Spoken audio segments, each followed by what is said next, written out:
I would like to ask you, do you have a written document by the government with a clear intent to commit genocide? Do you think that in Rwanda and in Bosnia and Herzegovina, any government officials wrote a document saying, I want to commit genocide? Just wondering on a personal level for you, given how vocal you have been and how some of your statements might not please certain people, have you received any threats, any attempts at intimidation? After 5 months of monitoring and analyzing Israel's onslaught on Gaza, my report finds that there are reasonable grounds to believe that the threshold indicating that Israel is committing the crime of genocide against the Palestinians as a group in Gaza has been met. Specifically, Israel has committed 3 acts of genocide with a requisite intent: killing members of the group, causing serious bodily or mental harm to members of the group, and deliberately inflicting on the group conditions of life calculated to bring about its physical destruction in whole or in part.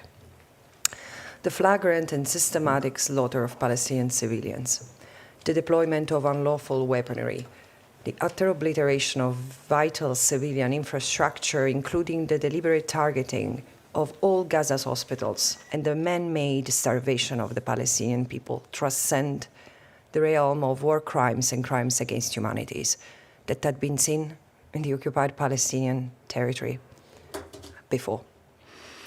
The monstrosity unfolding is accompanied by a pervasive anti-Palestinian narrative and dehumanization emanating from the uppermost tiers of Israeli society, including high-ranking officials with command authority and frequently reflected in soldiers' actions on the ground. This reflects the intent, ad dolus specialis, to destroy in whole or in part, which is what distinguishes genocide from other atrocity crimes.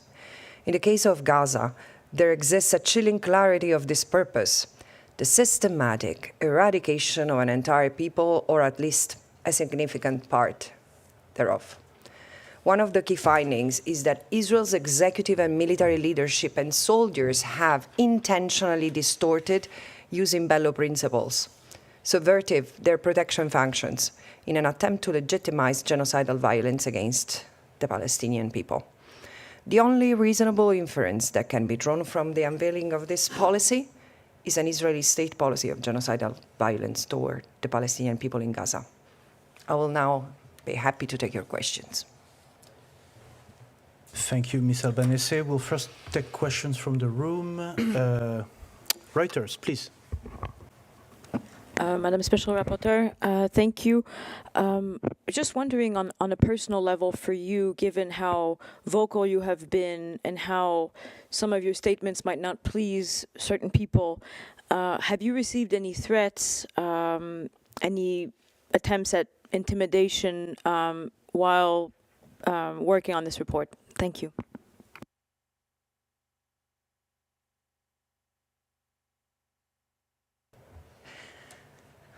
Thank you for your concern. I mean, it's been a difficult time. I've always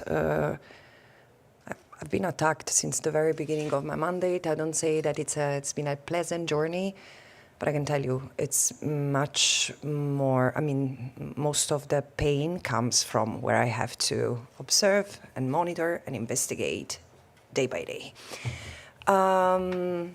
Yeah, I do receive threats. Nothing that so far I have considered needing extra precautions. Pressure, yes, and it doesn't change either my commitment or the results of my work, I think. I'd like to ask you on the intent of the Israeli government or Israeli militaries to commit genocide. You were saying that there is intent. And you're quoting the President of Israel, the Prime Minister, the Defense Minister, and some top militaries. But these are only quotes given in speeches or in other circumstances. I would like to ask you, do you have a written document by the government with a clear intent to commit genocide? Do you think that in Rwanda and in Bosnia-Herzegovina, any government officials wrote a document saying, I want to commit genocide? Have you seen anything like that? I'll answer this for you. No, it doesn't work like that. Those statements are just the tip of the iceberg, because I have a word limit in my reports, which is quite strict. Otherwise, we could write an encyclopedia with what has been said and done. And I said it, and I mean it.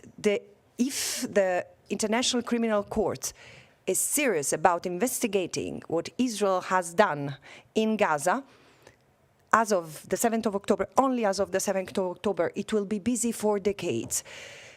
Looking at the previous genocides and jurisprudence that has been developed on those cases, it's clear that the intent can be direct in statements, public statements, declarations, having people with command authority, or having the prime minister and having the president of the state issuing statements. They are so dehumanizing, evoking violence. Not once, not twice, continuously, for months. It's supported by jurisprudence in other cases that this is genocidal incitement. And look what, it's been reflected, it has reverberated across the conduct of troops on the ground. They've used the same words. Amalek. Amalek is a program in itself. And then, as you say, are there documents? If you read my report, you will see that I've quoted official documents, legal analysis, that the legal justification that Israel uses. There are two, one version and then an updated version with the key legal findings. And it's exactly what I said. It's humanitarian camouflage, because they justify what they're doing using IHL categories. Evacuations and human shields. Everyone is a human shield. Everyone is a human shield.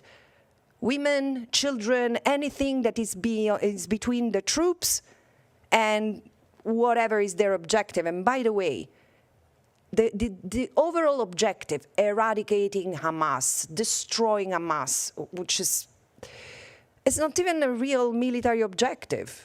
Because one thing is to neutralize, destroy the military capacity of an organization. Another thing is to target also the civilian components. And this is what has been done. Every Hamas affiliate has been considered targetable, killable, and so their family members. This explains the 30,000 people who have been killed. Plus, I mean, this is a conservative figure I'm referring to. Nina Larsson, AFP. Thank you for taking my question. Over here. Sorry. I was wondering if you could say something about the countries that are providing weapons and other support to Israel. You've called for an arms embargo and sanctions, but what responsibility do those countries carry for providing the weapons up until now? And now that you've called for this, and you're saying that this is a fairly clear requirement, what is their responsibility if they continue? If you could say something about that. Thank you. Yes, I formulated that recommendation because this is a clear emanation of the Genocide Convention. When there is a risk of genocide, there are obligations that are immediately have to be followed. So there are different things, but suspending arms transfer, suspending weapons transfer is necessary in order to reduce the level hostilities and violence against civilians. After the 26th of January's ICJ interim ruling, there was no doubt whatsoever that that was the obligation pending on all states. And this has not been acted upon. So I didn't formulate, of course, we know who's the main political and also economic supporter of Israel. So, of course, the eye and the mind immediately goes to the United States, but there are other states. And I intend to look further into this, so probably my next report will be on this topic, on the issue of responsibility.